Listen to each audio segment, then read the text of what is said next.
Yo, what is going on, guys? Welcome back, and if you're new, welcome to the channel. So from the thumbnail you can see, and you might just be here because of the thumbnail and because of the title of this, is we do have a vehicle on the channel now that is a purpose-built vehicle. And not only is it purpose-built, it was built well as far as the motor is concerned anyway. Let's dig into it. I apologize right out of the gate. We are shooting this on an iPhone today. So that's it, but enjoy, and let's go.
All right, guys, so here it is, a 2006 Nissan Sentra SER Spec V. Yeah, I mean, there's not much to say about this thing. There actually is. We'll go over all of it, why I have it, what the deal is with this car, and what it's gonna do for the channel. Now, as you saw from the title of this vehicle, this may very well be one of the highest horsepower NA Sentra Spec Vs that is in existence. You know, there's not a crazy amount of them out there, nor were there a lot of people that ended up putting this kind of time and effort into this motor and car. So let's kind of go over it and go from there. Okay, so like I said, 2006 Nissan Sentra Spec V SER, whatever you want to call it. This car was purchased from a veteran that was 77 years old. Surprise, surprise. This car has just really sat. He hasn't done a whole lot with it, and the drivability of it is great, but not, I guess, practical for a man at that age. But he was the one that built this car, and we're going to kind of go over some of the pluses, minuses, and all that good stuff. And one of the big things is, like I said, we got a dyno sheet. We'll show you right here of what this car actually made, which is pretty crazy. All right, so first things first, carbon fiber hood. It might even be a Kevlar hood because it's got that like yellowish tint. It's hard to tell. It's a VIS carbon fiber hood. It does have some hideous hood pins, which should be getting changed out. And if we have the option, the hood's gonna go too. But yeah, that's just the front of the car. Headlights. Overall, this car is like a 3 out of 10. I don't even know how much, rust is on this car or whatnot. There is some visible surface rust on the quarters, and usually they rust right under here, under these side skirts, but we will see. So we have some custom Speedline forged 17-inch wheels. They are lightweight racing wheels, and behind them you can see hiding the Willwood big brakes on the front. The overall paint, like I said, it's not all that great.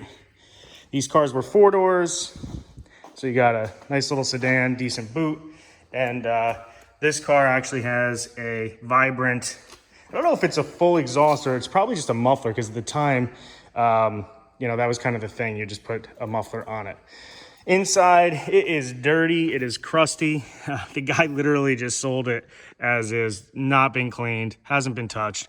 You got a bunch of AEM gear gauges, oil, water, and air to fuel. And then you do have a scan gauge up there. Not 100% sure what that's for. Have not really even looked into it all that much. Under the hood, there it is. There's the power maker. So you do have some Hoosier headers. From what I'm told, that is a Nissan Pathfinder intake manifold, which just has a higher capacity. I believe that's a throttle body spacer. And then you have the very late 90s, early 2000s engine cold air intake. And then the hideous hoses. And unfortunately, our good friend, the 77-year-old man, decided to have that partial painting of the engine bay with a rattle can that's like a bronzish color. There are some BC coilovers on this thing, which do need the spring ratings in the back changed just because there is a 12K spring on the back, needs to go to an 8. But other than that, this car is just an honest car. So in close, I should say, the whole purpose of this car was, what could you buy for the price that it was purchased at, with the work that was done? And really, that's what it comes down to. Value of what was done to the car. Because, I mean, let's be realistic. This was like a love-hate car. Some people loved them. Some people hated them. They've kind of fallen by the wayside, and they don't get a lot of attention. But, I mean, they are perfectly capable cars. Again, 260 crank horsepower is not anything to sniff at NA. You know, like that's pretty good. And, you know, aside from when you're going into like a K series and that sort of stuff. But again, I couldn't even probably put together a K car at this price that this was purchased for. So overall value of what this car costs, what was done to it, its capabilities at this point, is it the best for time attack or autocross? Probably not. I don't even know if it's going to be okay. But the plans are really kind of just fix the rust on it just so it doesn't get worse. That's really going to be it. Cheap fix, paint, maybe, change out the hood or fix the hood, paint the hood rather, change the hood pins, that sort of stuff. Because those hood pins, just if they get wet, like even a little bit, they start to rust and look like garbage. So just like little stupid stuff. Like there's no reason to spend a lot of money on a car like this. It's one of those types of cars where you get it, you get out, and you just enjoy it, really. We're going to change out the seat just because you really do want to have a bucket seat in any type of racing. Holds you in better. Safety purposes, you can run a harness the right way. And even though these seats are relatively decently bolstered, you just want to have a harness and a bucket seat, really. Last thing you want to do is have to worry about yourself getting drained when you're driving because you're kind of bracing yourself every single time you hit a turn. But like wheels, suspension, brakes, this car could probably be parted out for more than it was purchased for. Let's put it that way. So that's kind of exciting. That's why we went Spec V, SER, Nissan Sentra. Nothing that like anybody's super impressed by, but it's kind of cool. And to be honest with you, I wouldn't be surprised within the next few years, people start looking at these cars again as a cheap option to get into. A little performance car for what it is. With the prices going crazy, this car kind of flew under the radar, and we were able to get it for a really good, cheap price. So I'm excited. You guys should get excited about it. There's going to be more, and we're going to start working on this car almost immediately. So I got another vehicle that's in the works.